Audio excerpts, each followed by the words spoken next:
저희가 오늘 말씀 출애굽기 10장 21절에서 29절의 말씀을 보시면 특별히 오늘 또한 다시 한번 바로를 통한 하나님의 심판의 능력을 보게 되는데요. 어제는 메뚜기 떼가 세상의 모든 하늘을 뒤덮었습니다. 정말 메뚜기 떼가 그렇게 달려드니까 사람들이 그 메뚜기 떼, 정말 그 작은 메뚜기 떼에게 아무것도 할 수 없는 그 나약한 우리 인간의 모습을 보여주고 있었습니다. 그런데 오늘은 그 메뚜기 떼가 모여들어서 갑자기 그 하늘을 어둡게 뒤덮었던 그러한 모양과는 다른 진짜 깜깜하고 어두운 하늘이 생기게 되었습니다. 그러니까 일시적으로 어떤 물건들에 의해서 빛이 가려진 것이 아니라 빛 자체가 사라지게 된 것이지요. 그러므로 인해서 오늘 이제 그 애굽에 있는 모든 사람들은 오늘 그 땅에서 서로가 볼 수 없고 또한 자기 처소에서 일어나지 못하는 상황에 이르게 되었다라고 보게 됩니다. 여러분, 우리가 참 빛이라는 게 중요하잖아요. 저희가 빛과 소금이라는 말씀을 가지고 제가 얼마 전에 주일 설교를 했었는데 이 빛이라는 능력이 참 대단하더라고요. 이 빛이라는 것은 사람들에게 단순히 보여주는 것에 그치는 것이 아니라 그 빛은 생명력 있게 그 삶을 유지시켜 주십니다. 그리고 또한 에너지가 되기도 하지요. 또 이 빛은 우리의 몸을 건강하게 만들기도 하고 소독을 시키기도 하고 또한 이 빛은요, 우리의 기분 또 우리의 감정 상태까지도 조절해서 만들어주는 것을 보게 됩니다. 그래서 빛이 없는 세상이라는 것은 어찌 보면 가장 힘들고 어려운 삶이 되는 것이지요. 그런데 오늘 그 바로에게 빛이 사라진 거예요. 여러분, 우리가 세상을 살아가면서 어떤 이런 환경적인, 물리적인 그러한 빛이 없다고 생각을 해보세요. 얼마나 힘들고 어렵겠습니까? 아마 삶에 있어서 가장 최악의 상황이 될 수 있을 것입니다. 그러나 오늘 이처럼 우리가 세상을 살아가면서 물리적인 이 빛이 없음에도 우리가 더 큰 재앙과 심판이 무엇이냐? 바로 우리가 이 어두움 속에서 영적으로 어두워지는 것이 더 큰 문제라는 것입니다. 왜 그러냐면 요즘에 우리가 흔히 얘기해서 빛이 없으면 전기의 불을 통해서 불을 밝힌다든지 혹은 요즘에는 우리가 많은 빛의 그러한 능력과 기능을 발휘할 수 있는 것들을 개발할 수가 있습니다. 그래서 햇빛이 없어도 식물을 키울 수 있고요. 우리가 솔직히 햇빛이 없어도 전기를 통해서 인위적으로 불을 만들어 가고 있습니다. 그러나 우리가 영적으로 어두워진다면, 영적인 빛이 사라진다면 우리는 절대로 그곳에서 그 영적인 빛을 만들어낼 수 없다는 거예요. 전국에는 그 영적인 빛이 없을 때 또한 우리에게 이처럼 어둠이 왔을 때 우리의 삶은 어떻게 되느냐? 결국은 오늘 그 어두움이 며칠 동안 임하게 되냐면 3일 동안 임하게 되었다라고 얘기가 나오고 있습니다. 여러분, 오늘 그들이 처한 모습을 잘 보면요, 꼭 무덤에 들어가 있는 모습과 같은 거예요. 아무것도 하지 못하고 누워있는, 그 삶이 살아있지만 죽어있는 모습. 여러분, 우리가 영적으로 하나님을 알지 못하고 하나님을 인정하지 않고 살아가는 우리의 모습은 우리가 흔히 얘기해서 좀비라고 그러잖아요. 몸은 움직이고 살아있지만 그의 삶은 온전히 살아가는 것이 아니에요. 죽어있는 거예요. 왜 그렇습니까? 결국에는 그 인생이 어떻게 되는 거예요? 죽을 수밖에 없는 인생이기 때문에.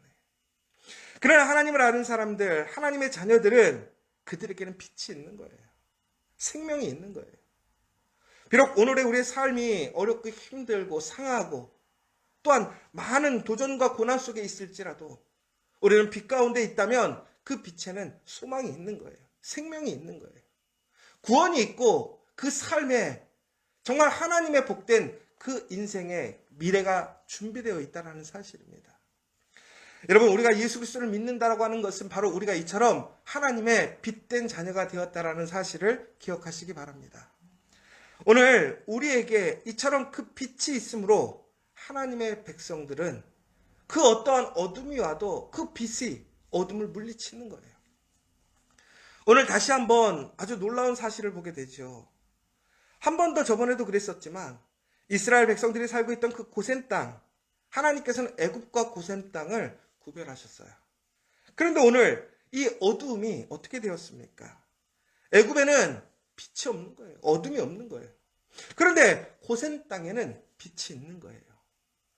여러분, 이것은 단순히 어제 말씀드렸던 것처럼 메뚜기 떼가 갑자기 와서 우연히 자연의 어떠한 섭리와 이치 때문에 그렇게 된 것이 아니라는 사실인 것이죠. 오늘 이 심판 가운데 분명한 그 심판을 이끌어 가시는 분이 누구입니까? 하나님이라는 그 사실을 우리는 기억해야 된다는 거예요. 하나님께서는 이처럼 하나님을 믿지 않고 하나님에 대항하는 그 불순종한 한 사람들에게는 어둠을 통해서 그들이 가지고 있고 그들이 능력 있는 그 모든 것들을 사용할 수 없게 하시는 거예요. 여러분, 가지고 있으면 뭐예요? 쓸 수가 없는데. 여러분, 얼마나 많은 것을 소유하면 뭐예요? 그것을 누리지 못하는데. 가진 것이 의미가 없는 거예요. 그런데 오늘 이스라엘 사람들은 어떡합니까? 그들이 거주하는 곳엔 빛이 있다는 거예요. 그 고센 땅은 어찌 보면 세상적으로 보면 거친 땅이지요. 그러나 그 거친 땅 속에서 하나님은 그들을 이처럼 보호하시고 하나님의 출애굽의 역사를 인도하시기 위해 그들을 그곳에서 단련시키셨어요. 전국에는 그곳에서 단련되어지고 세상의 어떤 가치와 기준에서 보았을 때는 행복하고 질 좋은 삶이 아니었지만 전국에는 하나님의 구원의 계획 속에서 그들이 고센 땅에 있었음으로 인하여 그 바로의 그러한 흉폭한 계획과 힘이 결국엔 고센 땅에 임하지 못했었고 또 고센 땅에 임했던 그러한 불의한 명령들, 아이들을 죽이려고 했던 그 명령들 가운데서도 또한 살 길이 될 수 있는 바로 히브리 여인들은 그렇게 강력하고 튼튼한 여인이라는 그 이야기들을 통해서 전국에는 그들이 살아갈 수 있는 그 길을 열어주시는 놀라운 섭리를 우리는 보게 되는 것이죠. 그러니까 우리는 모든 것들이 하나님께서 정말 아름답게 우리에게 가장 좋은 길을 인도하신다라는 그 사실, 빛 가운데 거하는 사람들은 전국에는 세상적인 기준에 봤을 때는 오늘 우리가 거기서 빛 가운데 사는 것 같지 않아 보이지만 전국에는 하나님의 그 심판, 하나님의 최종적인 계획 안에서는 빛과 어둠이 분명히 나누어지게 되어 있다는 사실입니다. 여러분, 오늘 우리가 살아가는 그 자리가 빛의 자리인 것을 기억하시기 바랍니다. 하나님이 역사하셔서 여러분들을 보호하시고 무엇보다 어떠한 도전과 시험과 어떠한 어두움이 올지라도 그 빛 안에는 결코 그 어두움이 근접하지 못함을 믿으시기 바랍니다. 오늘 그래서 여러분들은 어떠한 어려움 속에서도 고난 속에서도 또한 말씀의 도전 속에서도 여러분 멈춤 없이 응전하여 승리하는 저와 여러분 되시기를 간절히 소망합니다. 그러나 이것은 우리가 이기는 것이 아니죠. 누가 이기게 하십니까? 하나님이 우리를 이기게 하시는 거예요. 하나님이 우리를 빛 가운데 우리를 지켜주시는 거예요. 그 어둠이 그 빛 속에 들어오지 못해요. 하나님께서 그렇게 만드신 거예요. 오늘 여러분들이 그 빛 가운데서 다시 한번 하나님의 그 말씀을 통해서 그 하나님의 빛이 우리를 생명길로 인도하고 계심을 기억하셔야 될 줄 믿습니다. 그런데 오늘 이제 모세는 그 모든 일들을 증거하고 바로에게 갔습니다. 바로는 모세를 불러서 이렇게 얘기합니다. 너희는 여호와를 가서 섬기라고 얘기하고 있지요. 그런데 무엇이라고 얘기하냐면 너희의 양과 소는 머물러 두고 너희 어린 것들은 너희와 함께 가라고 얘기하고 있습니다. 그 전에 무엇이라고 얘기하냐면 아이들은 두고 가라는 거예요. 왜? 그 부모들이 아이들을 두고 떠나면 어떻게 된다라는 거죠? 다시 돌아와야 하니까 볼모를 잡아놓겠다라는 거예요. 그런데 오늘은 이제 하나님의 그 힘이 너무나 놀라운 것을 아는 거죠. 그 어둠 가운데서는 도저히 하나님을 이길 수 없는 거예요. 그들의 임한 심판, 그들이 망하게 되었음을 바로는 이제 깨닫고 어제 자기가 고백했던 것처럼 자신은 죄인임을 느끼는 거죠. 그런데 사람의 참 마음이요, 욕심이 얼마나 끝이 없는지 모르겠어요. 이렇게 최종적으로 전국에는 자신이 모든 것을 놓아야 되는 상황 속에서도 갑자기 계산적이 되는 거죠. 물질에 대한 아쉬움이 있는 거예요. 여러분, 우리가 무엇인가 일을 할 때 보면 가장 가장 어려운 순간이 뭐냐면 내 물질 포기할 때 아니에요? 돈 포기할 때 여러분 쉽게 포기하실 수 있으세요? 우리 쉽게 포기 못 하거든요. 오늘 바로도 마찬가지예요. 그래, 이스라엘 사람들은 보내줄 거야. 그러나 그들이 그 땅에서 거둬들인 그 모든 재산들은 두고 가라는 거예요. 결국 무슨 생각이에요? 이게 너희들 것이 아니라 내 거라고 생각하는 거죠. 그런데 여러분 잘 생각해 보세요. 오늘 이 소와 양 누구의 것입니까? 하나님의 것이에요. 하나님의 것. 그러니까 우리가 잘 생각해야 될 거예요. 언제든지 우리는 우리의 모든 물질과 모든 것들을 진정으로 하나님의 것으로 생각하고 있는가라는 것이죠.